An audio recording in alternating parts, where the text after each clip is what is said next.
qué clara es la Biblia respecto al más allá.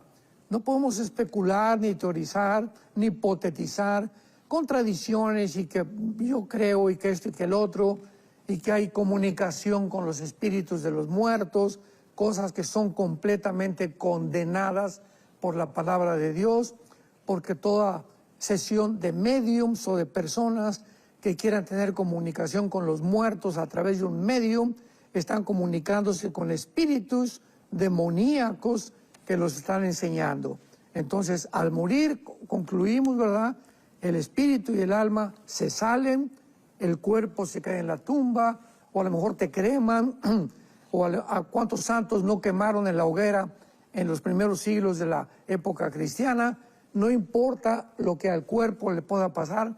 Mateo capítulo 10, Cristo lo dijo, lo importante es el alma y el espíritu que tú y yo tenemos dentro, que al morir se salen de nosotros y van o a la presencia ya de Cristo en nuestros días, a la presencia de Dios, o si tú mueres sin Cristo, desciendes al Hades, porque el infierno todavía se encuentra en el centro de la tierra.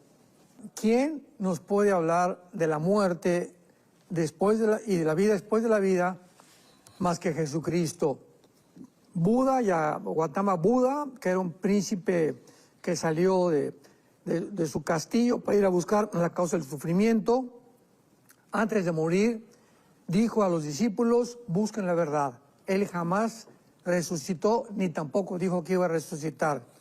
Mahoma tampoco lo hizo, Zoroastro tampoco, Mahatma Gandhi, cualquier líder religioso que tú puedas mencionar, no tiene ninguna evidencia, ninguna autoridad para poder decirnos qué hay después de la muerte. Esta es la razón por la cual el cristianismo no es una religión. El cristianismo no está basado en simplemente teorías, leyendas, suposiciones, ideas, especulaciones o filosofías humanas. El cristianismo está basado en un hecho histórico, por el amor de Dios, en la resurrección de Jesucristo de entre los muertos. Fíjense que acabo de decir un hecho histórico, porque simplemente la historia del ser humano, actualmente estamos en abril del año 2025, ¿desde cuándo la estamos contando? Después de Cristo. La historia fue dividida. El impacto de la resurrección fue tan grande en la historia humana que dividió la historia entre antes y después de Cristo. La Navidad, ¿qué cosa es? Pues se escogió, sabemos que Cristo no nació el 24 de diciembre, pero se ha escogido, ¿verdad?, la Iglesia Católica, pues para poder conmemorar el nacimiento de Cristo y la resurrección, que es la Semana Santa que acaba de pasar, que nunca se celebra la celebración de la muerte de Buda o de Mahoma o de Mahatma Gandhi o de cualquier otro líder religioso o de Vishnu Shiva, de los líderes hindúes. Nunca se celebra la muerte de ninguno más que la muerte de Cristo y además su resurrección. Entonces, si queremos abordar realmente y buscar indagar, inquirir acerca qué hay después de la vida, tenemos que recurrir a las Sagradas Escrituras. Y en la primera carta a los Corintios, capítulo 15, el versículo 35 en adelante, veamos la sencillez y la claridad con la que el apóstol Pablo explica la resurrección. Comienza Pablo diciendo, 1 Corintios 15, versículo 35, pero dirá alguno, ¿cómo resucitarán los muertos? O sea, oye Pablo, ¿con qué cuerpo vamos a resucitar? ¿Cómo será nuestro cuerpo? ¿O cómo puede un cuerpo que ya está completamente deshecho en la tumba volver otra vez a vivir? Bueno, son preguntas bastante adecuadas. Sin embargo, Pablo en el versículo 36 les dice la palabra griega aprón, que se tradujo necio y que significa tonto. O sea, no estaba criticándolos ni tampoco estaba burlándose de ellos. Simplemente les dijo, Mira, voy a darte un ejemplo a continuación que ilustra claramente lo que tú me estás preguntando, porque la misma naturaleza nos da testimonio de qué es la muerte y qué es la resurrección. Y veamos lo que Pablo usa. Necio, lo que tú siembras no se vivifica si no muere antes. Vamos por orden. Yo tengo una semilla de melón, de sandía, de la fruta que quieras, y la semilla de la sandía tiene un cuerpo, ¿verdad? La de la uva tiene otro cuerpo. Todas las semillas tienen diferentes cuerpos. Muy bien, ese es el cuerpo que no ha muerto. Pero cuando esa semilla se pone bajo la tierra o se entierra al contacto con el oxígeno, con el agua y con el sol, algo pasa con la semilla que se rompe y de esa semilla nace algo que no fue sembrado. El cuerpo con el cual sale el árbol de las sandías o de los melones o de los higos no fue lo que se sembró, fue algo completamente diferente. Entonces Pablo usa la naturaleza, la agricultura, para mostrarnos la resurrección. Lo que tú siembras no se vivifica, o sea, tiene que morir. Cristo lo enseñó. Si la semilla no cae a la tierra y muere, no lleva fruto. Ahí Jesús estaba hablando de su propio cuerpo. Si yo no muero, no puedo entonces realmente resucitar para poder darles a ustedes la esperanza de volver a vivir. Ahora dice el versículo 37. Veamos ahora la profundidad con la que la Biblia nos sumerge en esta investigación. Y lo que siembras no es el cuerpo que ha de salir, como lo acabamos de ver, sino el grano desnudo, ya sea de trigo o de otro grano. Ahora muy bien, pero Dios le da el cuerpo como Él quiso. O sea, el cuerpo que tiene el árbol de las sandías, el árbol de los melones, el árbol de los higos, ¿quién se lo dio? ¿Quién hizo esa transformación entre la semilla y el potencial que había dentro de esa semilla, que nadie se imagina, que escondía un cuerpo completamente diferente al que iba a resucitar? Lo mismo pasa con nosotros.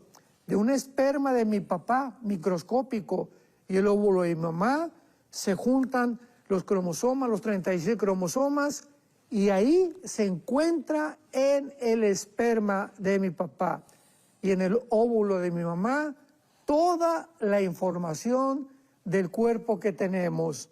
Cuando se juntaron el esperma de mi papá y el óvulo de mi mamá, nunca sabíamos lo que iba a nacer, pero ahí estaba el color de mis ojos, de mi pelo, de tu pelo, la estatura, absolutamente todo potencialmente, genéticamente ya programado por ¿quién? Dice la Biblia, Dios le da el cuerpo como Él quiso. El cuerpo que tú tienes es el cuerpo que Dios te dio y el cuerpo que yo tengo es el que Dios me dio. Ahora muy bien, y dice la Biblia, y a cada semilla su propio cuerpo. La uva tiene un cuerpo, la manzana tiene un cuerpo, la sandía tiene un cuerpo, el melón tiene un cuerpo, ¿correcto? Todas las frutas tienen completamente cuerpos diferentes. Ahora dice, y no toda carne es la misma carne. Observemos esto.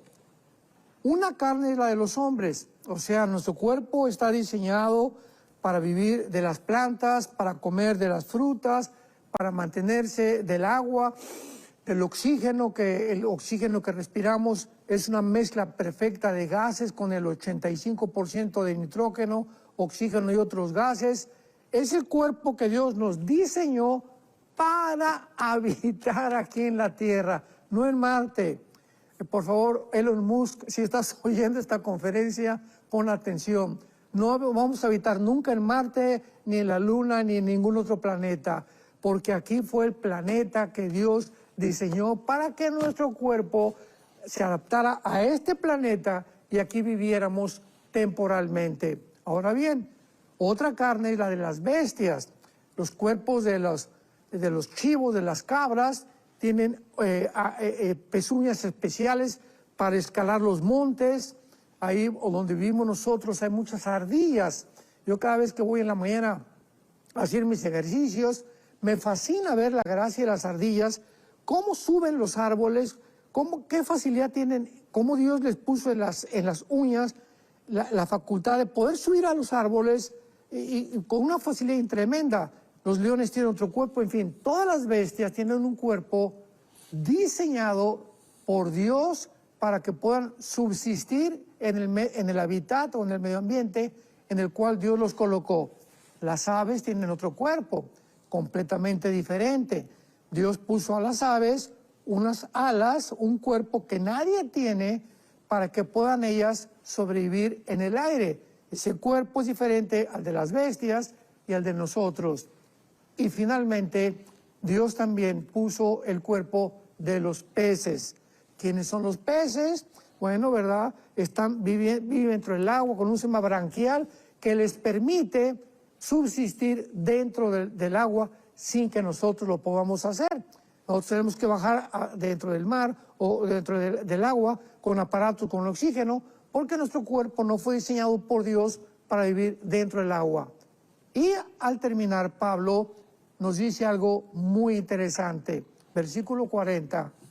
Pero también hay cuerpos celestiales. Se refiere a los cuerpos de los ángeles. Y esto es muy interesante porque la Biblia nos revela que cuando los ángeles han bajado aquí al mundo, traspasando el espacio y el tiempo de nuestra dimensión física, cósmica, dentro de la cual vivimos, los ángeles tienen un cuerpo que se adapta a las condiciones de nuestro cuerpo y además come lo que nosotros comemos.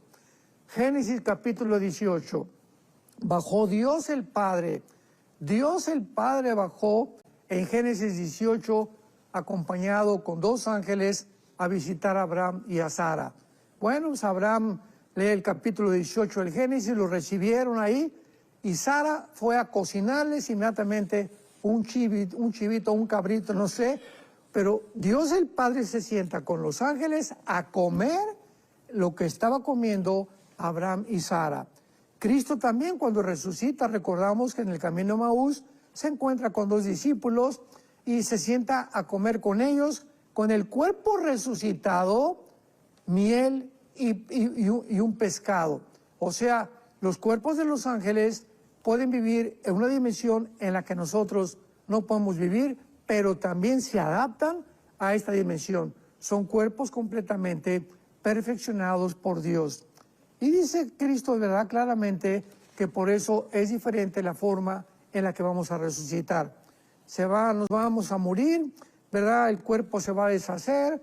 ¿Y cómo vamos a resucitar? Con un cuerpo completamente glorificado, semejante al cuerpo de Jesucristo.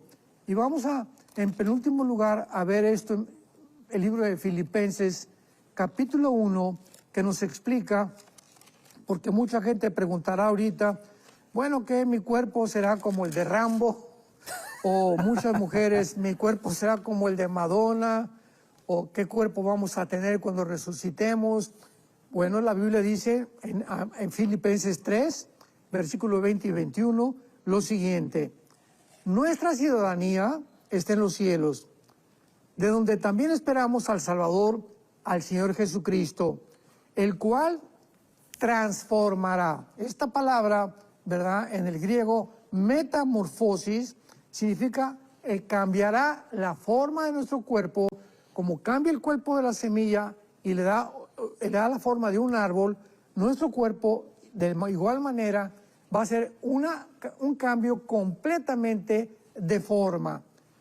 Y nos va a transformar el cuerpo de nuestra humillación para que sea, léele bien, para que nuestro cuerpo resucitado sea semejante al cuerpo de la gloria suya. Respuesta: nuestro cuerpo será semejante con las características que tenía Jesucristo en su cuerpo resucitado. En primer lugar, no tenía sangre, ya no vamos a tener sangre, vamos a poder seguir comiendo, vamos a poder atravesar la materia física, nuestra composición atómica y celular será completamente diferente, y las leyes cósmicas de la gravitación, etcétera, etcétera. Cuando Cristo resucitó, 50 días después subió al cielo, la ley de la gravitación que opera en nosotros no operó en él, y él fue traspasando y violando las leyes físicas, ascendió al tercer cielo con su Padre. Nosotros también ya no vamos a estar sujetos a estas leyes cósmicas, y la forma de tu cuerpo, mi cuerpo, ya pues vamos a esperar muy pronto cómo va a ser. Pero estas serán las características que tendremos con el cuerpo resucitado.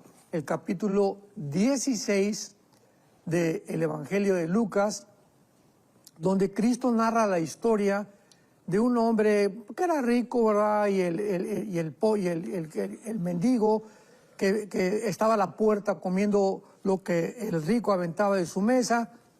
Mueren los dos, y uno está de un lado del Hades y el otro está del otro lado. Pero la Biblia nos muestra en el versículo 23, y estando en el Hades, o sea, en el centro de la tierra, que estaba antes de la resurrección de Jesucristo, Cristo no había resucitado, repito, tanto los muertos o los espíritus malos como los buenos estaban en el mismo lugar, en el Sheol o el Hades, en el centro de la tierra. Pero hay una división donde de un lado estaba el infierno o los condenados, y de otro lado el paraíso o el seno de Abraham. Entonces, estando en el Hades, alzó sus ojos el que estaba en el lado del infierno, estando en tormentos. Veamos algo.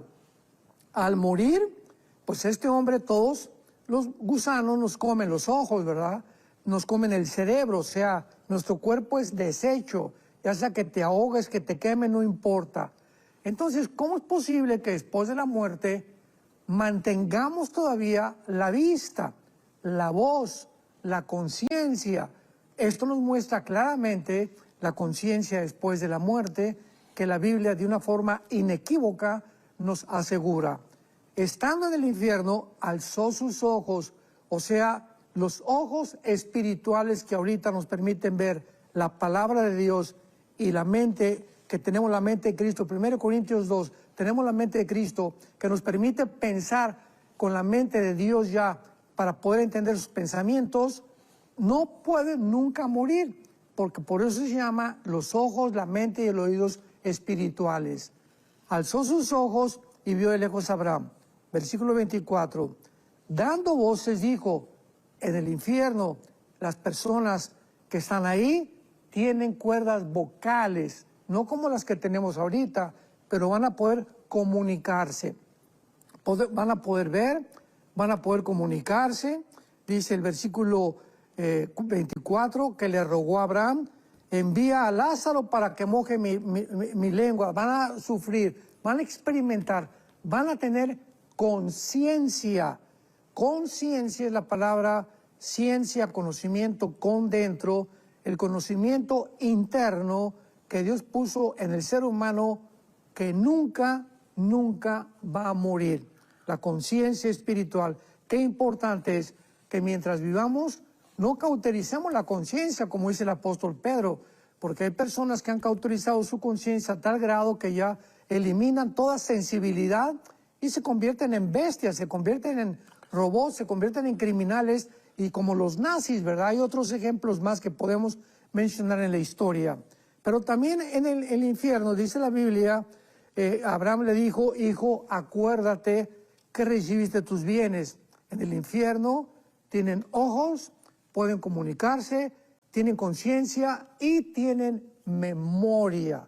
Le dice a Abraham, recuerda, en tu vida van a recordar las cosas que hicieron malas durante su vida.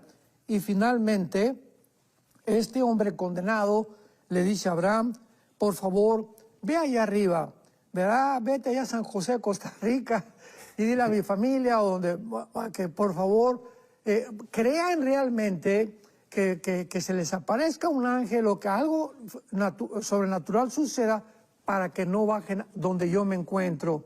Y entonces Abraham le dijo a Moisés y a los profetas tienen, óiganlo.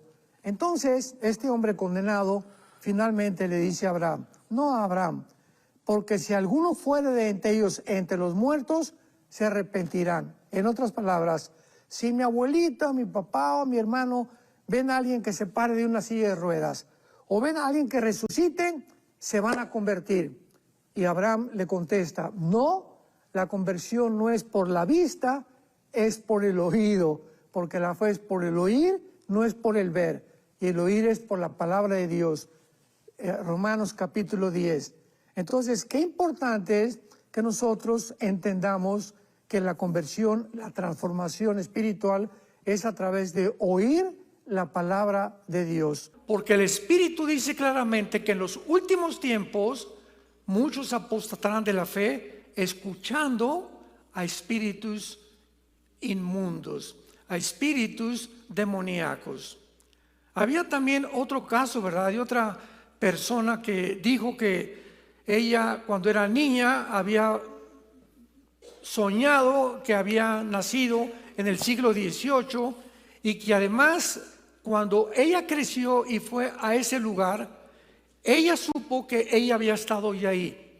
O sea, hay muchas experiencias paranormales que mucha gente cree que realmente vivimos antes o que nos hemos adelantado en el futuro. Sin embargo, cuando le preguntaron a esta muchacha que quién le había dicho eso, dijo que se le había aparecido un espíritu. Entonces un cristiano le preguntó, ¿y qué tipo de espíritu era? Porque hay espíritus buenos y hay espíritus malos. Y la muchacha le contestó, un espíritu bueno. Y ella le contestó con las palabras del apóstol Pablo en segunda carta a los Corintios capítulo 11, porque también el diablo se disfraza de ángel de luz. Tenemos alrededor del mundo físico cantidad de enigmas, cantidad de misterios, cantidad de especulaciones, que apariciones, que se aparece una virgencita en un árbol, movimientos en el cielo completamente extraños como los famosos drones que aparecieron hace algunos 2 o 3 meses, o de que a alguien se le apareció un ángel o un santo o una virgen, etcétera, etcétera. Y todas estas cosas que oímos alrededor es porque no conocemos lo que la Biblia nos revela acerca del mundo espiritual que está a nuestro alrededor. Porque estamos rodeados de una dimensión espiritual que es mucho más real que nosotros que vivimos. Veamos, por ejemplo, en el Antiguo Testamento a dónde iban los muertos. Hay una palabra en el hebreo que se llama Sheol, que se menciona a más de 75 veces en el Antiguo Testamento. Y este Sheol era un lugar donde todos los espíritus, tanto los buenos como los malos, descendían al centro de la tierra. Recuerden esto, al centro de la tierra, no de Marte, no de Plutón, no de un planeta, al centro donde tú y yo estamos pisando en este momento. Y este lugar del Sheol se tradujo el lugar de la sepultura o el lugar de los muertos. Esta era toda la revelación que tenían en el Antiguo Testamento después de la vida. Viene el Señor Jesucristo y entonces Él nos corre las cortinas porque la última revelación la trajo Él. Dice la Biblia, habiendo oído de los profetas en otros tiempos, ahora Dios le ha placido hablarnos a través de su Hijo Jesucristo. Jesucristo es la última revelación de Dios que nos trae del mundo invisible a los seres humanos para los que quieran oírlo y para los que quieran seguirlo también. Entonces Jesucristo en el Evangelio de Lucas capítulo 16 narra una historia que no es parábola. Las parábolas no tienen nombres propios como Abraham, Lázaro, etcétera, etcétera, de un hombre que descendió al centro de la tierra. Recuerden, hasta ese momento no se sabía nada más que en el centro de la tierra estaban tanto los buenos como los malos, esperando algún tiempo que apareciera el Mesías. Entonces Jesucristo narra esta historia de un rico y de un pobre mendigo. Y se nos muestra claramente que descienden los dos al centro de la tierra, pero al llegar al centro de la tierra, la palabra Sheol, cuando vino la transliteración del hebreo al griego de la Biblia, que se llama la Septuaginta, la palabra Sheol en el griego se tradujo como Hades, con H, Hades, que es la palabra del Antiguo Testamento. Y dice el versículo 23, y en el Hades alzó sus ojos, estando en tormentos, y vio de lejos a Abraham y a Lázaro en su seno. Lo primero que Cristo nos revela es que ese lugar en el centro de la tierra estaba dividido. De un lado estaban los espíritus que estaban esperando la condenación eterna. No habían sido lanzados al infierno todavía. Y del lado derecho estaban lo que se llaman el paraíso o el seno de Abraham. Pero los que estaban del lado izquierdo podían ver a los que estaban del lado derecho, en el lado del paraíso, pero no podían pasar al otro lado. No había escaleras ni ningún otro medio para poder pasarse al paraíso, desde luego, porque estaban condenados. Y lo primero que se nos revela es que los que estaban en el lado del paraíso, del Hades, o lo que se llama el infierno, Gena en el griego, dice la Biblia, estaban en tormentos. O sea, el infierno es un lugar real. La gente se puede burlar, puede decir lo que quiera, puedes ahorita mascar chicle y decirte pues estas cosas son tonterías. Jesucristo es la revelación de Dios. Y lo que Él dijo es absolutamente cierto. Estaba en tormentos. Y entonces los que estaban del lado izquierdo gritaron, o esta persona en particular, ten misericordia de mí y envía a Lázaro para que moje la punta de su dedo en agua. O sea, esta persona que estaba condenada ya en el lado del infierno, le grita a Abraham del otro lado, dile a Lázaro. Lázaro había sido el mendigo que en la vida estaba en la puerta del rico comiendo migajas. Increíble que aún en el infierno haya querido creer que ahora Lázaro seguía siendo su siervo. Dile a Lázaro que me traiga agua y que moje la lengua, que tengo muchísima sed. Y dice a continuación, porque estoy atormentado en esta llama. Pero Abraham le dijo, escuchemos, hijo, acuérdate, las personas que están en el infierno tendrán memoria. Se acordarán de todo lo que hicieron en la tierra, quiénes fueron sus padres, quiénes fueron sus hijos, como lo vamos a ver más adelante. No han perdido tampoco la conciencia de quiénes serán.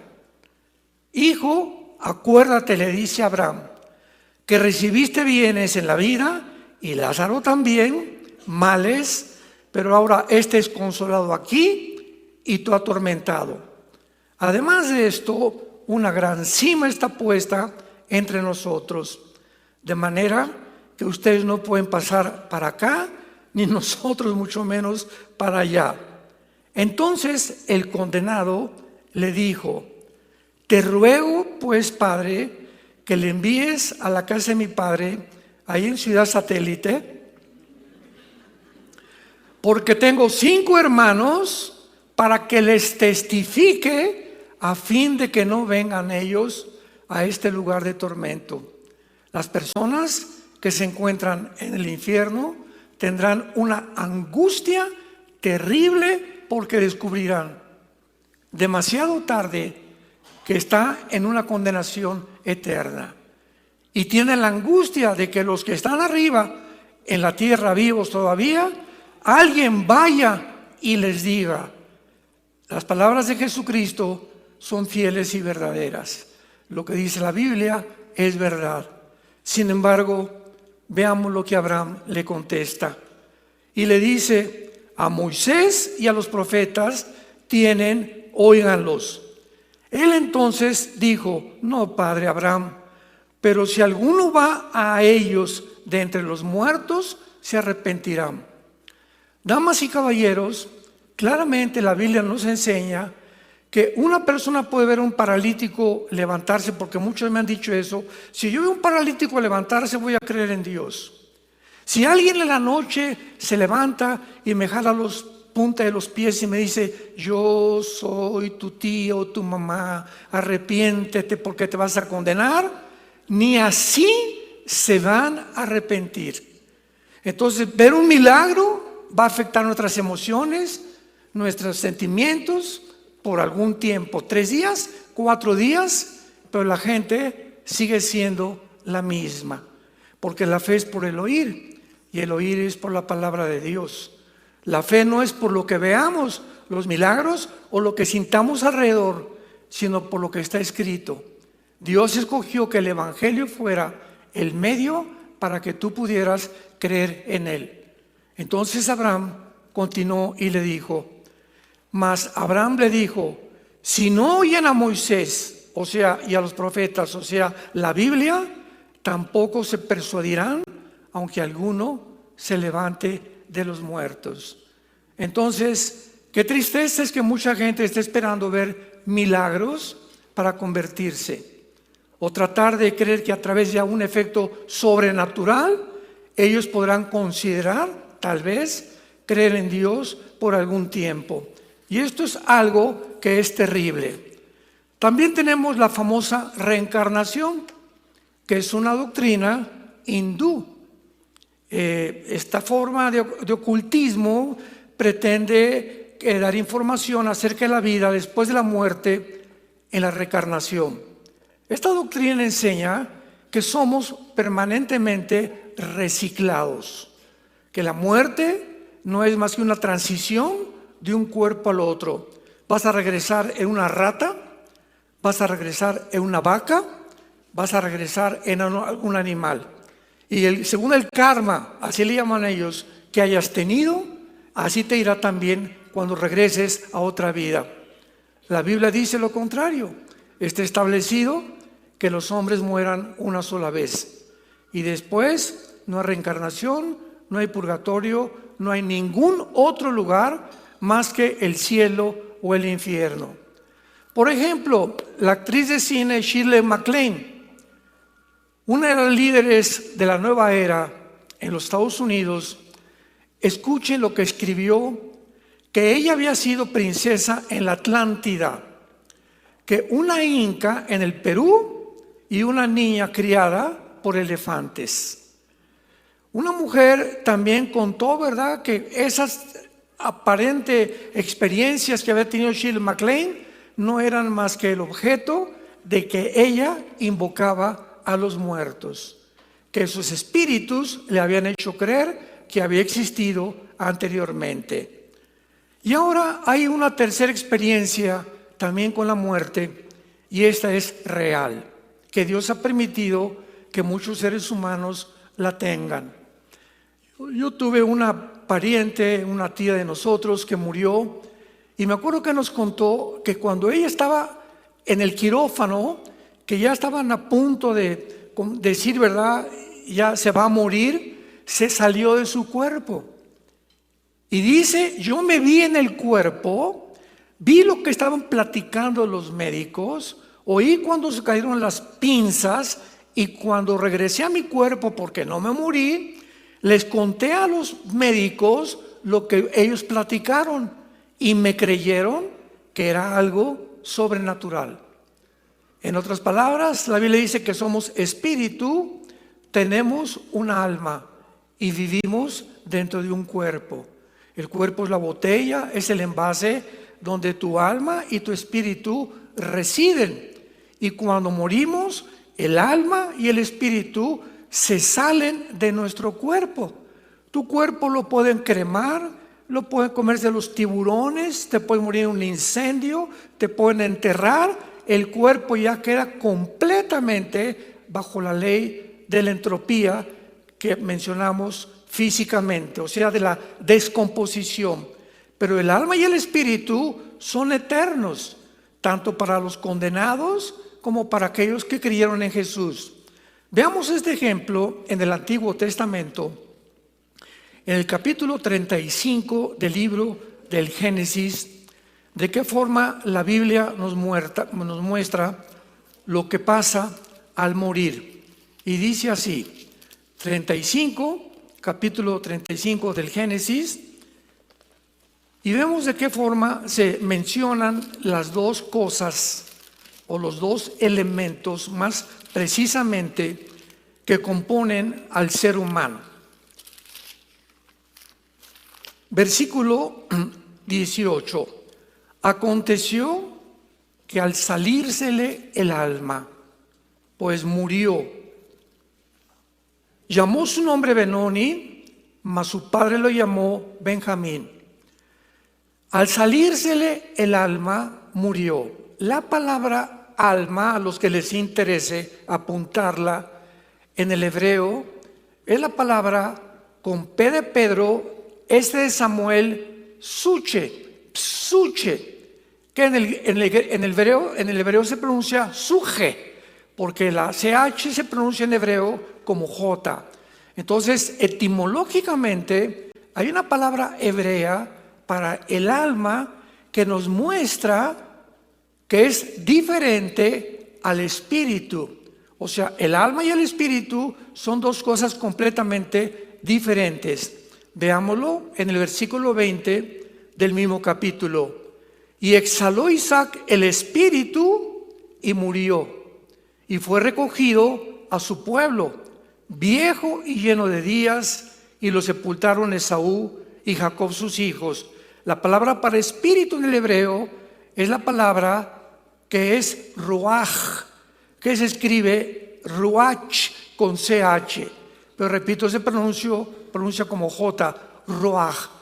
Ruach el Kadosh, Dios, Jesús, el Espíritu. Entonces, esta palabra ruach y esta palabra suche etimológicamente son diferentes, dándonos a entender que el alma y el espíritu son dos elementos diferentes. En el Nuevo Testamento dice Hebreos 4:12, porque la palabra de Dios es como una espada que penetra, filosa, y divide el alma y el espíritu, las coyunturas y los huesos, y es más eficiente que cualquier otra cosa que se pueda haber creado jamás. Esto significa que antes de ser cristianos, el alma y nuestro espíritu estaban amalgamados. Entonces, una persona que no tiene a Cristo no puede discernir el mundo espiritual, porque su alma y su espíritu están así, amalgamados. Cuando oyes la palabra de Dios separa el alma del espíritu. Y ahora Dios, que es espíritu, se comunica a nuestro espíritu, no al alma. Y una vez que recibimos la comunicación en el espíritu mediante la Biblia, le pasamos la comunicación a la mente y la mente al cuerpo. Esta es la sucesión cronológica de cómo funciona el mundo espiritual. Por eso, si tú lees la Biblia diaria, estás alimentando tu espíritu. Tu mente está siendo renovada. Estamos envirulados desde que nacimos.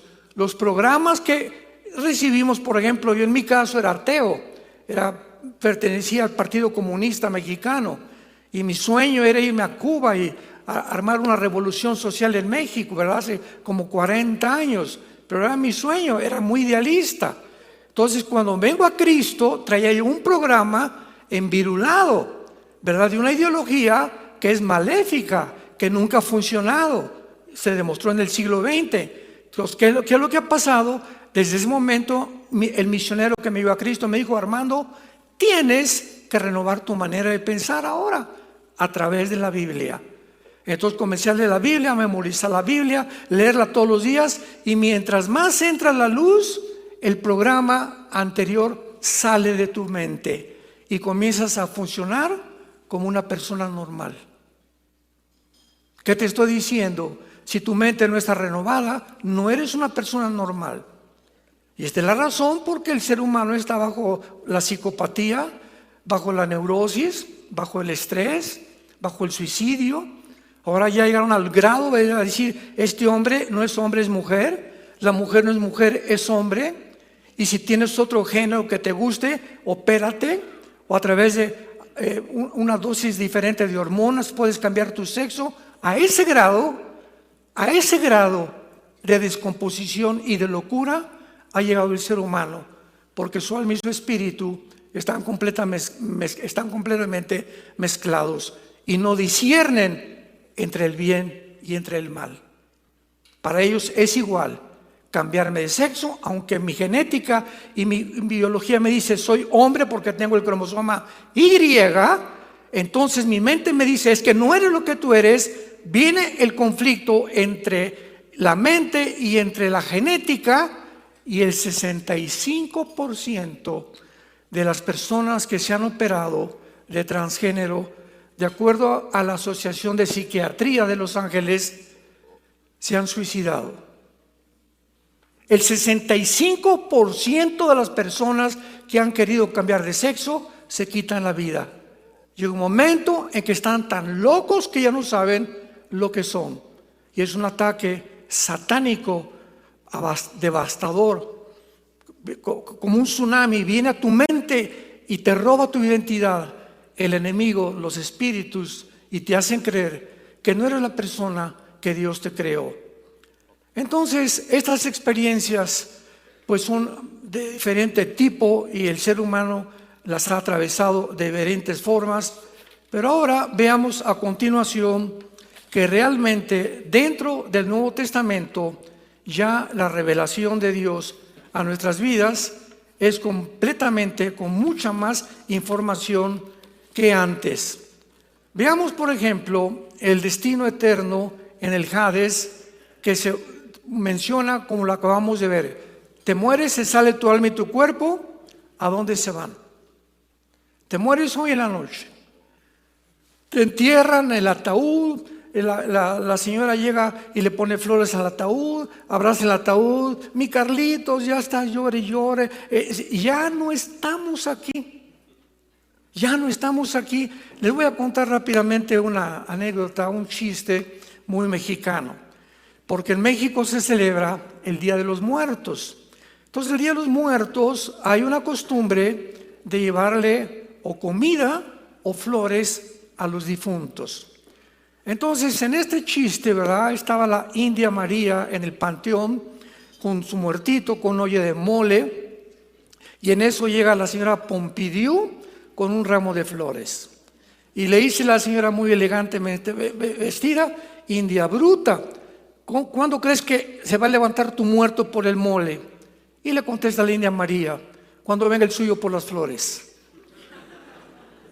Tanto los indígenas como los más cultos, se podría decir, el paganismo cubre completamente a las sociedades. Es increíble que creamos, ¿verdad? Cuando eres cristiano, nunca regresas a un panteón.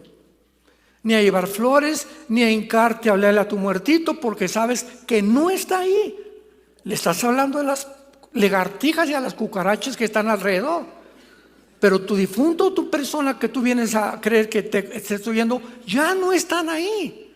Entonces, es una costumbre porque ignoramos la Biblia, porque no tenemos la revelación de Dios.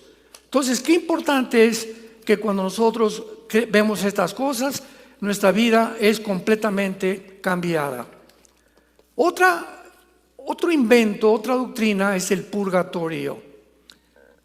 El infierno no es el purgatorio, porque ya hemos aprendido que los espíritus que entran al infierno actualmente no tienen jamás la posibilidad de salir de ahí.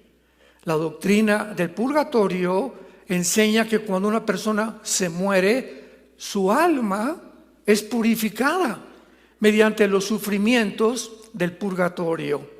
Y después de algún tiempo, y de acuerdo a las misas gregorianas que se ofrezcan, el difunto subirá al cielo.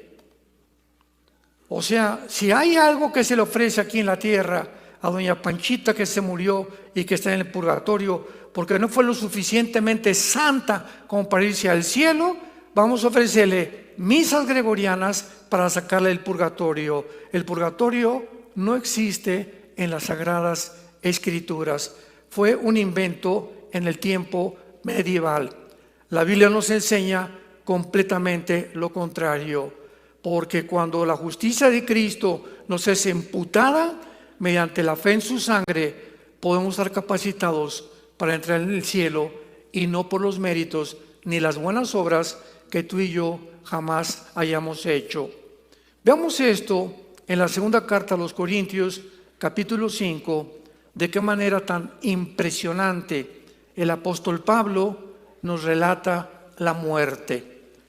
Segunda Corintios capítulo 5 dice así: porque sabemos que si nuestra morada, fíjense cómo se le llama al cuerpo, morada terrestre, temporal, este tabernáculo se deshiciere, tenemos de Dios un edificio, una casa, o sea, otro cuerpo no hecha de manos, eterna en los cielos.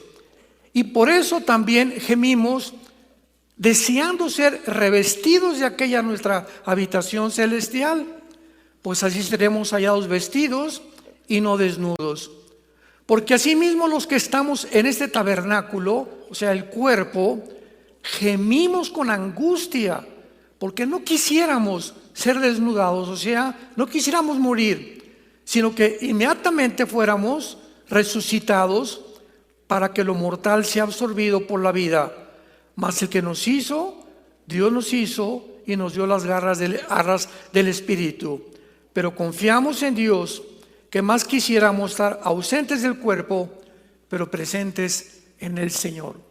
Pablo sabía, en el momento que yo muera, estoy en la presencia de Dios. No voy a ningún lugar intermedio, no hay limbo para los niños, no hay purgatorio, es directamente a la presencia de Dios. Ahora, si tú mueres hoy en la noche, tu alma, tu espíritu se van directamente al cielo. Los ángeles nos vienen a recoger en el momento en que cerramos los ojos y se dictamina la muerte total.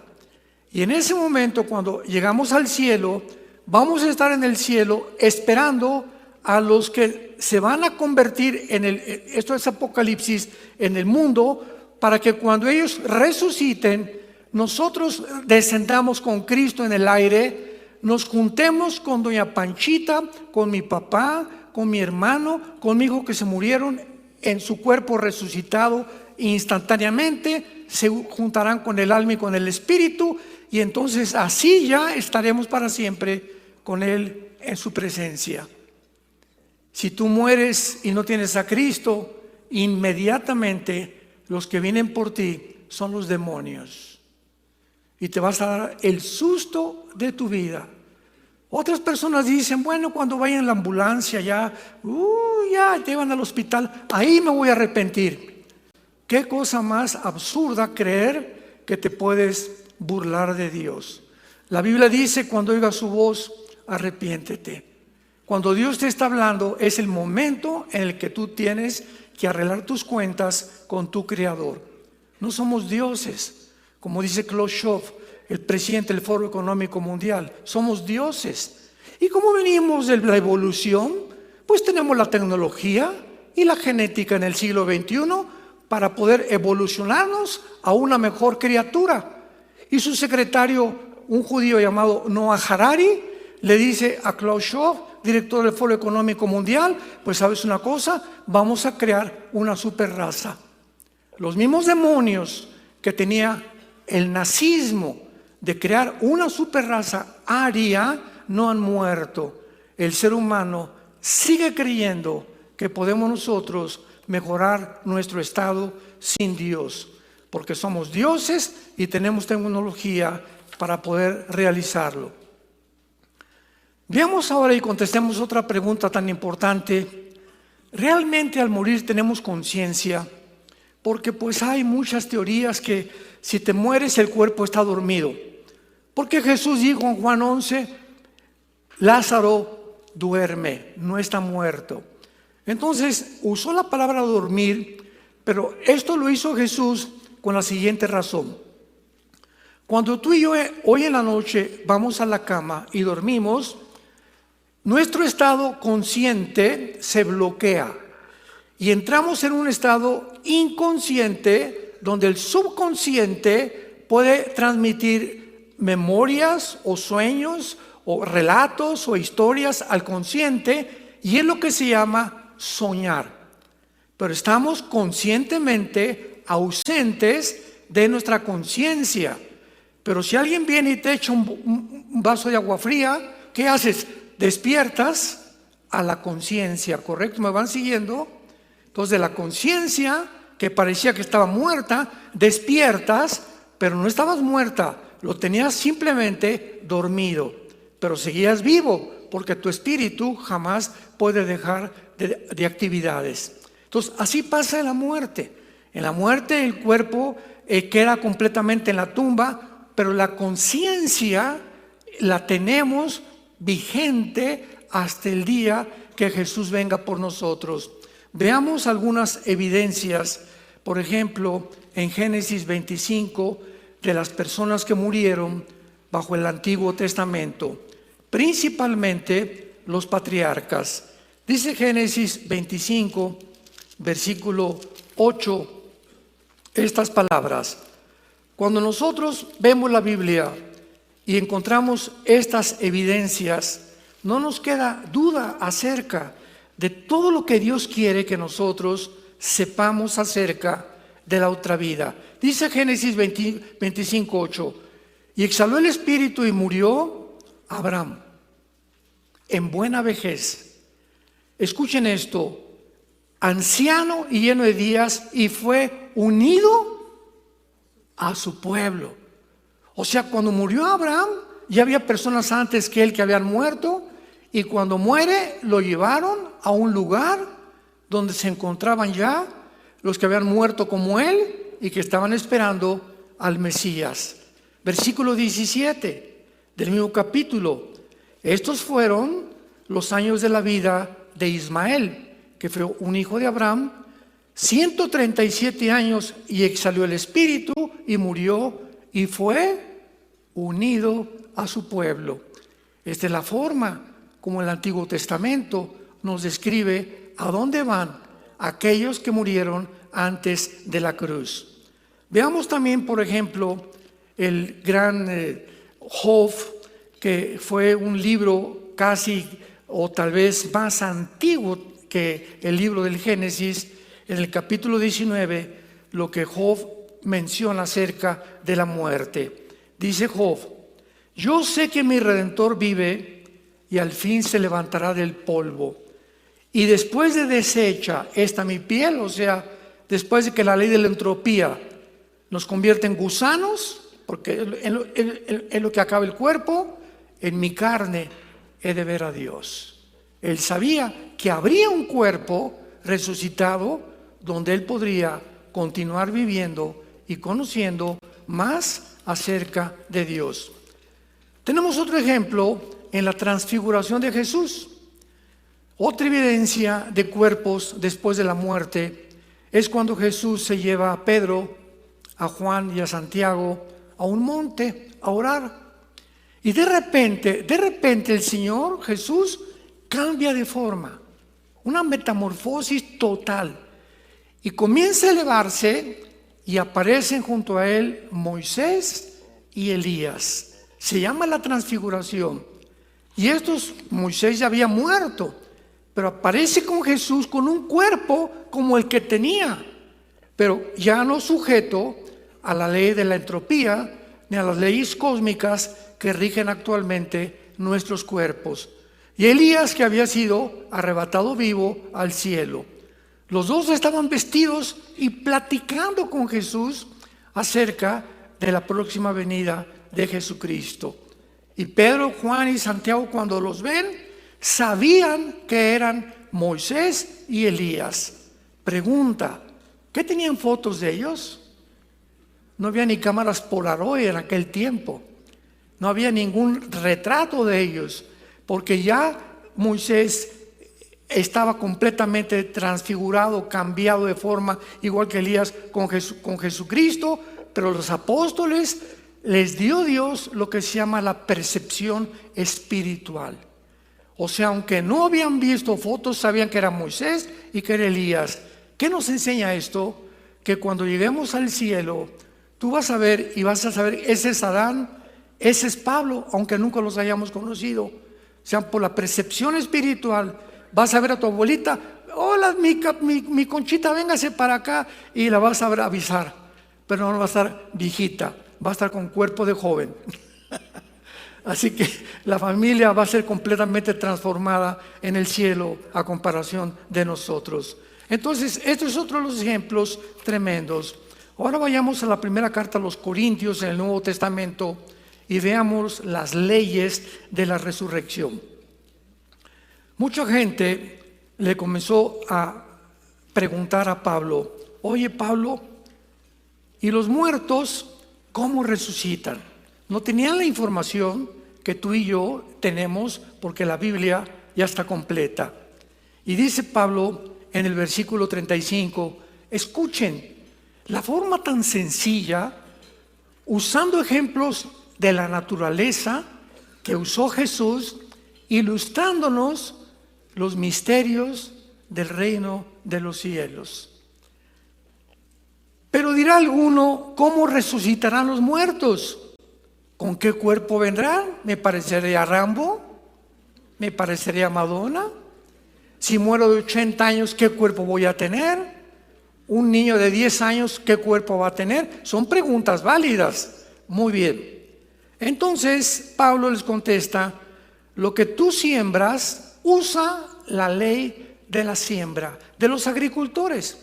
Yo tengo una semilla y la siembro y es de uvas o de sandía o de melones, y esa semillita al sembrarla tiene un cuerpo, pero cuando se siembra y cae en la tierra, el cuerpo de la semillita, bajo la luz del sol, bajo el oxígeno y bajo la tierra, se rompe y adquiere otro cuerpo, y cuando sale, ya no sale con el cuerpo con el que fue sembrada.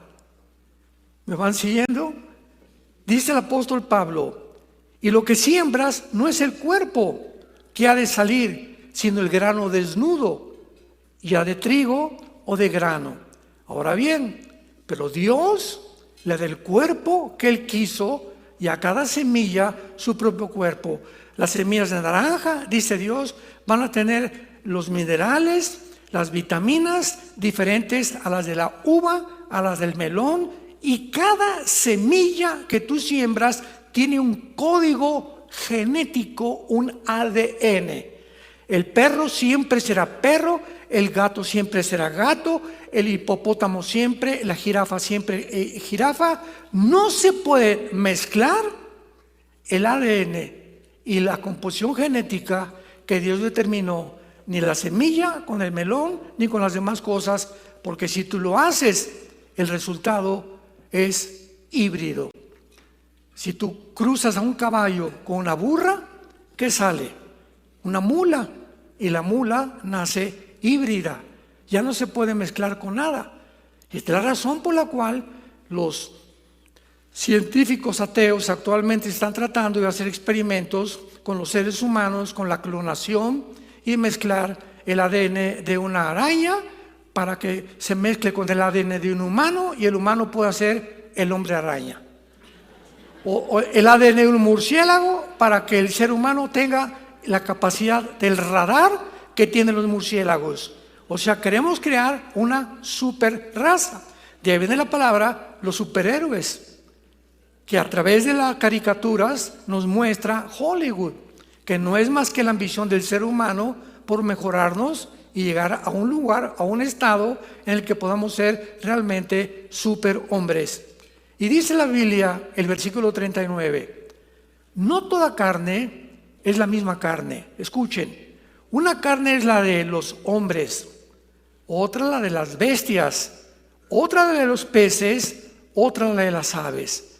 El ser humano tiene un metabolismo, un sistema gastrointestinal, un sistema cardíaco, cerebro, neurológico, etcétera, etcétera, completamente diferente al león, al perro, al tigre y a los animales. Las aves tienen otro cuerpo completamente diferente, con funciones completamente diferentes para que ellas puedan volar. Y los peces debajo del mar tienen otro cuerpo completamente diferente para el medio ambiente donde Dios los creó. Dios diseñó, que es el arquitecto del universo, estos 4 tipos de cuerpos para que pudiéramos entender que Él puede crear los cuerpos que Él quiera. Y viene el ejemplo en el versículo 40. Y hay cuerpos celestiales, los cuerpos de los ángeles. Cuando tú lees la Biblia, dice que los ángeles bajan aquí a la tierra, han bajado miles de veces al mundo con cuerpos humanos. Los ángeles tienen la capacidad de entrar a la dimensión del espacio y el tiempo y bajo las leyes que tú y yo estamos, sin que sean afectados por las leyes de los seres humanos. Todavía nos funde los fusibles. Los ángeles pueden comer cabrito. Génesis capítulo 18. Estaba Sara y Abraham sentados en su tienda de campaña y bajó Dios en persona humana, porque la esencia de Dios nadie la podrá ver. Jesucristo fue el reflejo de la imagen del Padre en hombre para que supiéramos cómo es Dios. Y baja Dios en Génesis 18 con 2 ángeles. Y cuando los ve a Abraham, siéntense por favor como seres humanos, con cuerpos humanos. Siéntense por favor. Sara, vieja, hazte un cabrito con un mole o con un tepache, con lo que sea. Y se sentaron a comer el cabrito y lo que Sara les dio a Dios y los ángeles. Jesucristo, ya para no ir tan lejos, cuando resucita en el camino de Emaús, Lucas capítulo 16, va caminando y se encuentra a 2 discípulos que todavía están preocupados. Y les dice Jesús: ¿por qué están preocupados? Es que ese hombre Galileo, el que decía el Mesías, lo crucificaron y no sabemos ya qué va a pasar. Y en ese momento Jesús les dice: ¿a dónde van? Y le contestan: vamos a comer. Y Jesús se sienta con su cuerpo nuevo, resucitado, glorificado, a comer miel y pez con los seres humanos. Entonces el tipo que vamos a tener de intestino será completamente diferente, porque ahorita la sangre es la vida de la carne. En la sangre encuentras cualquier cosa que puedas tú tener de enfermedades, pero cuando Cristo derramó toda su sangre, nuestros cuerpos serán sin sangre, pero tendremos la capacidad de traspasar la materia. Las leyes de la gravitación no nos afectarán, entraremos a otra dimensión en este planeta cuando sea restaurado, si tú estás esperándolo a Él.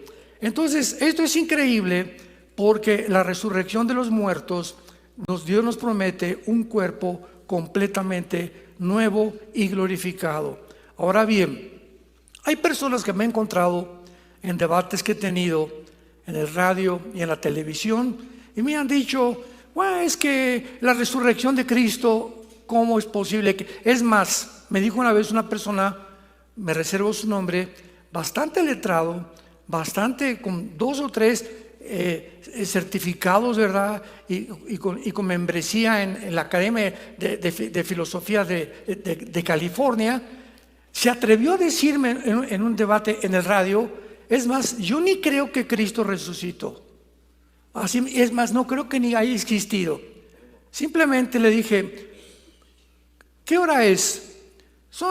Eran como las 6 de la tarde en ese debate. Y le dije: ¿y qué día es? Y me dice: 16 de mayo de 1988. Y le dije: ¿desde cuándo estamos contando 1988, cabeza de aguacate? ¿Desde cuándo estamos contando la fecha? Y se quedó así. Es tan impactante impactante la vida de Jesucristo que la historia fue dividida antes y después de Cristo. No después de Buda, ni Zoroastro, después de Zoroastro, ni Mahatma Gandhi, ni Mahoma. Es antes y después de Cristo, la historia es contada. Y desde el nacimiento de Adán, que cumplió 930 años en aquella época, el diluvio redujo la capacidad del ser humano para vivir. De Adán a Cristo pasaron 4000 años. Y de Cristo a nuestros días tienen que pasar 2000 años antes de que el Señor regrese por nosotros. ¿Por qué estamos en el año 2025? Que parece que se pasaron 25 años. No, simplemente es que el calendario se cambió a gregoriano por el Papa Gregorio en el siglo 3 o 4 después de Cristo. Y entonces al calendario se le agregaron 365 días, se le agregaron 5 días, etcétera, etcétera, más los años bisiestos. Y cuando Cristo dice que murió de 33 años o de 33 a nuestros días contamos la historia, nos equivocamos por 33 años, porque es desde que muere Cristo a nuestros días los 2000 años. O sea que tendríamos que restarle al 2025 aproximadamente 33 años para saber más o menos en qué año realmente estamos en la Biblia. Pero el Señor ya está tocando las puertas y ya viene por nosotros. Y las evidencias y las señales son completamente abundantes por todos lados. En primer lugar, la tumba vacía. El registro del entierro de Cristo, señores apologistas que nos acompañan, historiadores, antropólogos, paleontólogos y que les interesa la historia. Cuando Cristo lo enterraron, estos escritos formaron parte de los Josefo y Plinio, apúntalo, historiadores no cristianos. Josefo y Plinio, al servicio de Roma, que describen la resurrección de Jesucristo. Los historiadores no tenían ninguna razón para dudar de la existencia de las personas en el escenario de su entierro. Entre estas personas se encontraba José de Arimatea, un miembro del Sanedrín, el miembro más importante del concilio de los judíos, que fue el que dio el dinero para que enterraran a Jesucristo. Y cuando Jesucristo resucita, los soldados romanos eran puestos bajo la pena de muerte si podían dejar escapar a un reo condenado a la cruz. Por eso cuando Cristo colgaba en el cielo y en la tierra, los soldados romanos tenían que acercarse a la víctima y tenían como un mazo y le rompían los meniscos de las rodillas para que el crucificado se colgara sobre su cuerpo y se ahogara a través del diafragma. O sea, tenían que asegurarse que si no moría en la cruz, muriera por asfixia. Pero cuando el centurión romano se acerca a Jesús, agarra la espada, y estaba escrito en la Biblia que al Mesías no le podrían romper ningún hueso. Y esto, el centurión romano cumplía las profecías sin ser tampoco cristiano. Y agarra una lanza y atraviesa a Jesús de la izquierda hacia la derecha, o sea, todo completamente. Y el apóstol Juan escribe en su evangelio: cuando me acerqué a la cruz, porque fue el único apóstol al pie de la cruz, con María Magdalena y María, la madre de Jesús. Y Juan escribe: vi salir una gota de agua mezclada con sangre. ¡Qué increíble! Porque ahora, a la luz de la cardiología moderna, cuando se mezcla la sangre con el agua, se llama la ruptura del pericardio. El pericardio es una capa que envuelve el corazón. Y cuando Juan estaba diciendo salió una gota de agua con sangre, él estaba evidenciando con estas palabras que no era cierto que después Jesús se lo llevaron y lo rescataron y no había muerto. Jesús murió científica, médica, en el momento en el que el centurión atravesó su lanza, aunque él ya había muerto anteriormente. Y esto hace a un lado cualquier especulación acerca de que Jesús no había muerto. y que después volvió otra vez a vestirlo y se les apareció a más de 500 personas. Todos los apóstoles y todas las personas después de Cristo testifican lo mismo. Y finalmente vemos nosotros los beneficios de esta realidad. Damas y caballeros, ¿tienes tú la conciencia que vas a morir? La muerte llega, desgraciadamente, muchas veces súbita e inesperadamente. Un cáncer no programado, un accidente ahorita tal vez saliendo a la calle, una bala perdida, un avión que se estrella, un barco que se hunde. Nunca sabemos, nadie, ninguno de nosotros tiene la certeza de cuántos días nos quedan de vida. La Biblia dice, prepárate para encontrarte con tu Dios. Jesucristo murió y pagó por tus pecados en una cruz. Fue crucificado, enterrado y muerto, resucitado a los 3 días, y ahorita se encuentra sentado a la diestra del Padre, viviendo para interceder por nosotros y por todos aquellos que en esta mañana le quisieran entregar sus vidas. Tenemos ahora una provisión de esperanza y un gozo de un descanso futuro. Todo va a pasar.